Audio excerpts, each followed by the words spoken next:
പാകിസ്ഥാന്റെ എല്ലാ പ്രകോപനങ്ങളെയും പ്രതിരോധിക്കുകയാണ് ഇന്ത്യ. തിരിച്ചടി നൽകിക്കൊണ്ട് തന്നെ വലിയ രീതിയിലുള്ള കനത്ത പ്രഹരം നൽകിക്കൊണ്ട് തന്നെ പാകിസ്ഥാൻ തൊടുന്നതെല്ലാം തിരിച്ചടിച്ചുകൊണ്ടാണ് ഇന്ത്യ ഈ പ്രതിരോധ പ്രവർത്തനങ്ങളിൽ ഏർപ്പെട്ടിരിക്കുന്നത്. ഏറ്റവും ഒടുവിൽ പാകിസ്ഥാന് ഇന്ത്യയിൽ നിന്നേറ്റ ഏറ്റവും വലിയ കനത്ത പ്രഹരം എന്ന് പറയുന്നത് പാകിസ്ഥാന്റെ 4 എയർബേസുകൾ ഇന്ത്യക്ക് തകർക്കാൻ കഴിഞ്ഞിരിക്കുന്നു. അത് സ്ഥിരീകരിക്കുന്നത് പാകിസ്ഥാൻ തന്നെയാണ്. പാകിസ്ഥാൻ മീഡിയയെ ഉദ്ധരിച്ച് തന്നെയാണ് ഈ വാർത്തകൾ റിപ്പോർട്ട് പുറത്തു വരുന്നത്. അതുമായി ബന്ധപ്പെട്ട ഒരു ദൃശ്യങ്ങൾ കൂടി പ്രേക്ഷകരിലേക്ക് എത്തിക്കേണ്ടതുണ്ട്. നൂർഖാൻ എയർബേസ്, റാവൽപിണ്ടിയിലുള്ള പാകിസ്ഥാന്റെ നൂർഖാൻ എയർബേസ് ഇന്ത്യ മിസൈൽ ആക്രമണത്തിലൂടെ തകർക്കുന്ന ദൃശ്യങ്ങൾ, അത് സൈനിക വൃത്തങ്ങളെ ഉദ്ധരിച്ചുകൊണ്ടുള്ള ദൃശ്യങ്ങളാണ് പുറത്തേക്ക് വന്നിരിക്കുന്നത്. ആ ദൃശ്യങ്ങളാണ് ഇപ്പോൾ നമുക്ക് കാണാൻ സാധിക്കുന്നത്.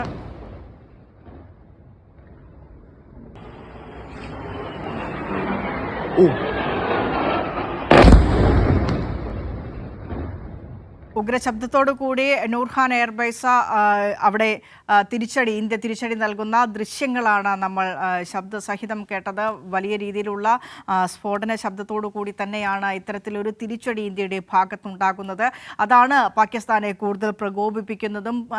ഏതെങ്കിലും രീതിയിൽ പാകിസ്ഥാൻ എന്തെങ്കിലും തരത്തിലുള്ള ആക്രമണം നടത്തിയാൽ ഇന്ത്യ തിരിച്ചടിക്കില്ല എന്ന ഒരു ധാരണയിലേക്കായിരുന്നു പാകിസ്ഥാൻ ഇതുവരെയും കാര്യങ്ങളെ കൊണ്ട് എത്തിച്ചിരുന്നത്. പക്ഷേ പ്രതിരോധ പ്രവർത്തനങ്ങൾ ഊർജിതമാക്കുന്നു ഇന്ത്യ. വലിയ രീതിയിലുള്ള തിരിച്ചടികൾ ഇന്ത്യയുടെ ഭാഗത്തുണ്ടാകുന്നു.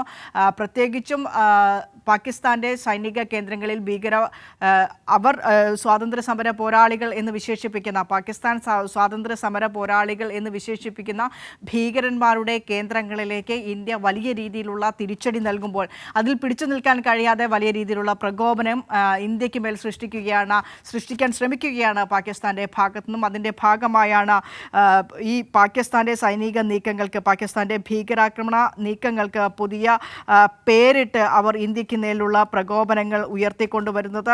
ഇന്ന് പുലർച്ചയോടുകൂടി തന്നെ ഈ ആക്രമണ സ്വഭാവങ്ങളൊക്കെയും മാറുന്നു. ഇന്ത്യക്ക് മേലിലേക്ക് ഡ്രോണുകൾ വർഷിക്കുന്നു, ബാലിസ്റ്റിക് മിസൈലുകൾ അടക്കം വർഷിക്കുന്നു. സ്ഫോടന വസ്തുക്കൾ നിറച്ച ഡ്രോണുകളാണ് ഇന്ത്യക്ക് നേരെ വർഷിക്കുന്നത്. ഇന്ത്യക്ക് നേരെ എടുക്കുന്ന പ്രകോപനങ്ങൾ, ഇത്തരം ആക്രമണ സ്വഭാവമുള്ള പ്രകോപനങ്ങൾക്ക് പ്രത്യേക പേര് നൽകുന്നുണ്ട് പാകിസ്ഥാൻ എന്ന റിപ്പോർട്ടുകളാണ് പുറത്തു വരുന്നത്.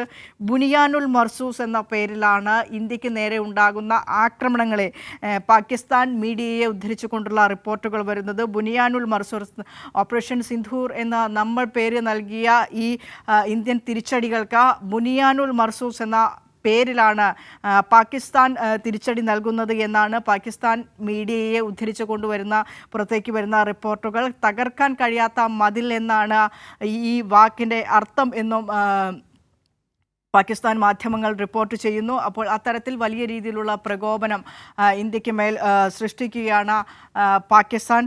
മറ്റൊരു വാർത്ത പുറത്തേക്ക് വരുന്നത്, ഏറ്റവും ഒടുവിലായി പുറത്തേക്ക് വരുന്നത്, ബഗ്ലിഹാർ ഡാമിൻ്റെ ഷട്ടർ വീണ്ടും ഉയർത്തിയിട്ടുണ്ട്. നടപടി കടുപ്പിക്കുകയാണ്. നേരത്തെ സിന്ധുജല നദീ കരാർ അടക്കം റദ്ദാക്കിയത് നമ്മൾ കണ്ടതാണ്. ചെനാബ് നദിയിലാണ് ഈ ബഗ്ലിഹാർ അണക്കെട്ട് സ്ഥിതി ചെയ്യുന്നത്. കഴിഞ്ഞ ദിവസം ഇതിൻ്റെ 2 ഷട്ടർ ഉയർത്തിയിരുന്നു. ഷട്ടർ ഉയർത്തി കൂടുതൽ വെള്ളം ഒഴുക്കിവിടുന്ന രീതിയിലേക്ക് നടപടിയെടുത്തിരുന്നു ഇന്ത്യ. ഇതിൻ്റെ ഭാഗമായി തന്നെ പ്രളയ ഭീതിയിലായിരുന്നു ചെനാബ് നദിയുടെ നദി ഒഴുകുന്ന പ്രദേശങ്ങളിലെല്ലാം തന്നെ. അപ്പോൾ അത്തരത്തിൽ ഒരു നടപടി കൂടി ഇന്ത്യയുടെ ഭാഗത്തുനിന്ന് ഇന്ത്യ കടുപ്പിക്കുന്നുണ്ട്. എന്താണ് ഇന്ത്യയുടെ നീക്കങ്ങൾ എന്ന ഇന്ത്യയുടെ കൃത്യമായിട്ടുള്ള വ്യക്തമായ വിശദാംശങ്ങൾ പ്രതിരോധ മന്ത്രാലയത്തിൻ്റെയും വിദേശകാര്യ മന്ത്രാലയത്തിൻ്റെയും സംയുക്ത വാർത്താ സമ്മേളനം 10 മണിക്ക് നടക്കാനിരിക്കുകയാണ്. നമ്മൾക്ക് അതിൽ നിന്ന് കൃത്യമായിട്ടുള്ള വിശദാംശങ്ങൾ ലഭിക്കാനിരിക്കുന്നു. വിഷ്ണു തലവൂരും അബ്ദുൾ റഷീദും തുടരുന്നുണ്ട്. വിഷ്ണുവിലേക്ക് പോകുമ്പോൾ, വിഷ്ണു, വലിയ രീതിയിലുള്ള തിരിച്ചടി ഇന്ത്യ നൽകുന്നതിൻ്റെ ദൃശ്യങ്ങൾ നമ്മൾ കാണുകയാണ്. നൂർഖാൻ എയർബേസ് അടക്കം 4 എയർബേസുകളിൽ ഇന്ത്യക്ക് തിരിച്ചടി നൽകാനായി. അത് പാകിസ്ഥാൻ മീഡിയ തന്നെയാണ് ഓൺ ചെയ്യുന്നത്. പാകിസ്ഥാൻ മീഡിയയെ ഉദ്ധരിച്ചുകൊണ്ട് പുറത്തേക്ക് വരുന്ന റിപ്പോർട്ടുകളാണത്. വിനിഷ, തീർച്ചയായിട്ടും പാകിസ്ഥാന് അത്തരത്തിൽ വലിയൊരു പ്രഹരം ഇന്ത്യക്ക് നൽകാൻ കഴിയുന്നുണ്ട്. കാരണം അത്രത്തോളം വലിയ പ്രകോപനമാണ് കഴിഞ്ഞ ദിവസങ്ങളിൽ പാകിസ്ഥാൻ്റെ ഭാഗത്തുനിന്നും ഇന്ത്യക്കെതിരെ ഉണ്ടാകുന്നത്. ആ ഒരു തിരിച്ചടിയിലാണ് പാകിസ്ഥാനിലെ 4 എയർബേസുകളിൽ ഇന്ത്യ ഒരു പ്രത്യാഘാതം സൃഷ്ടിച്ചിരിക്കുന്നത്. നൂർഖാൻ എയർ സ്പേസ് ഉൾപ്പെടെയാണ് ഇന്ത്യ ഇത്തരത്തിൽ തിരിച്ചടിച്ചു അല്ലെങ്കിൽ തകർത്തു എന്ന റിപ്പോർട്ടുകൾ പുറത്തു വരുന്നത്.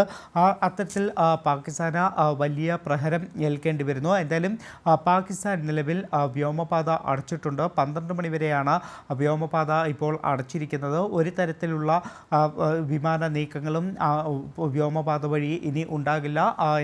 ഈ ഒരു ഇന്ത്യയുടെ ഭാഗത്തുനിന്ന് തിരിച്ചടി ലഭിച്ച പശ്ചാത്തലത്തിലാണ് പാകിസ്ഥാൻ അടിയന്തരമായി തന്നെ വ്യോമപാത അടയ്ക്കുന്ന ഒരു നടപടിയിലേക്ക് കടന്നിരിക്കുന്നത്. അതോടൊപ്പമാണ് പാകിസ്ഥാൻ്റെ ഈ ഒരു ലോഞ്ച് പാഡുകൾ ഇന്ത്യയിലേക്ക് ഡ്രോണുകളൊക്കെ തന്നെ ലോഞ്ച് ചെയ്യുന്ന പാകിസ്ഥാൻ്റെ ലോഞ്ച് പാഡും പോസ്റ്റും തകർക്കാൻ ഇന്ത്യക്ക് കഴിഞ്ഞിട്ടുണ്ട്. അത് സൈനിക വൃത്തങ്ങൾ തന്നെയാണ് അതിൻ്റെ ദൃശ്യങ്ങളടക്കം പങ്കുവച്ചിരിക്കുന്നത്. അത് ജമ്മു കാശ്മീരിൻ്റെ അപ്പുറത്ത് അതിർത്തി മേഖലയിലാണ് പാകിസ്ഥാൻ്റെ ഒരു ലോഞ്ച് പാഡും പോസ്റ്റുകളും ഉണ്ടായിരുന്നത്. അത് ഇന്ത്യ ഫലപ്രദമായി തന്നെ തകർക്കുകയും ചെയ്തിട്ടുണ്ട്. അതും പാകിസ്ഥാനെ സംബന്ധിച്ച് വലിയ തിരിച്ചടി തന്നെ ലഭിക്കുന്നുണ്ട്. ഇതിനു പുറമെ ചില റിപ്പോർട്ടുകൾ പുറത്തു വരുന്നത് പാകിസ്ഥാൻ ഇത്തരത്തിൽ ജെറ്റ് ഉപയോഗിച്ചിരുന്നു. യുദ്ധവിമാനങ്ങൾ ഇന്നലെയും പാകിസ്ഥാൻ ഉപയോഗിച്ചിരുന്നു. പാകിസ്ഥാൻ്റെ 2 യുദ്ധവിമാനങ്ങൾ ഇന്ത്യ സൈന്യം വെടിവെച്ചിട്ടതായിട്ടുള്ള റിപ്പോർട്ടുകൾ കൂടി പുറത്തു വരുന്നുണ്ട്. പക്ഷേ അതിൻ്റെ ഒരു ഔദ്യോഗിക സ്ഥിരീകരണം ഇതുവരെ വന്നിട്ടില്ല. അതൊരു പക്ഷേ ഞാൻ നേരത്തെ പറഞ്ഞതുപോലെ ഇന്ന് 10 മണിക്ക് നടക്കുന്ന വാർത്താ സമ്മേളനത്തിൽ ഇതിൻ്റെയൊക്കെ തന്നെ വിശദാംശങ്ങൾ പുറത്തു വരും.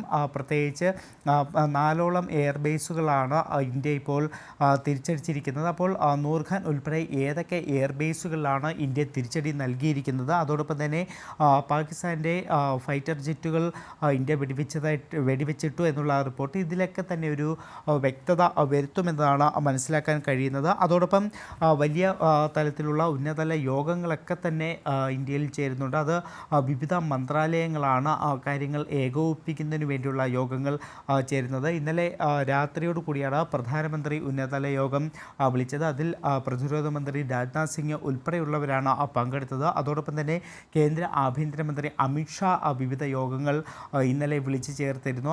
BSFിൻ്റെയും CISF ഉൾപ്പെടെ അർദ്ധസൈനിക വിഭാഗ മേധാവികളുടെയൊക്കെ യോഗം ചേർന്നിരുന്നു. അത് അതിർത്തി സുരക്ഷാ കാര്യങ്ങളും അതോടൊപ്പം തന്നെ ഇന്ത്യൻ വിമാനത്താവളങ്ങളുടെ സുരക്ഷ കാര്യങ്ങളും ഉൾപ്പെടെയാണ് ആ ഒരു യോഗത്തിൽ ചർച്ചയായത്. കേന്ദ്ര ആരോഗ്യമന്ത്രി JP നദ്ദ ആരോഗ്യ ഉദ്യോഗസ്ഥരുമായിട്ട് ഉന്നത ഉദ്യോഗസ്ഥരുമായിട്ട് ചർച്ചകൾ നടത്തിയിരുന്നു, യോഗം ചേർന്നിരുന്നു. അതിൽ പ്രത്യേകിച്ച് ഇപ്പോഴത്തെ ഒരു അടിയന്തര സാഹചര്യത്തിൽ ഏതൊക്കെ തലത്തിൽ ആരോഗ്യ മേഖലയിലെ ഇടപെടലുകൾ കാര്യക്ഷമമാക്കണം എന്നതുൾപ്പെടെയാണ് അത്തരത്തിൽ JP നദ്ദയുടെ യോഗത്തിൽ ചർച്ചയായത്. അതോടൊപ്പം തന്നെ ദില്ലി മുഖ്യമന്ത്രി രേഖ ഗുപ്തയും ഇപ്പോൾ സംസ്ഥാനത്തെ ദില്ലി ആരോഗ്യമന്ത്രി പങ്കജ് കുമാർ ഉൾപ്പെടെയുള്ളവരുമായിട്ട് യോഗം ചേർന്നിട്ടുണ്ട്. യെസ്, അപ്പോൾ അത്തരത്തിൽ നിർണായക നീക്കങ്ങൾ, നിർണായക കൂടിക്കാഴ്ചകൾ, ചർച്ചകളൊക്കെ രാജ്യ തലസ്ഥാനം കേന്ദ്രീകരിച്ചും നടക്കുന്നുണ്ട്.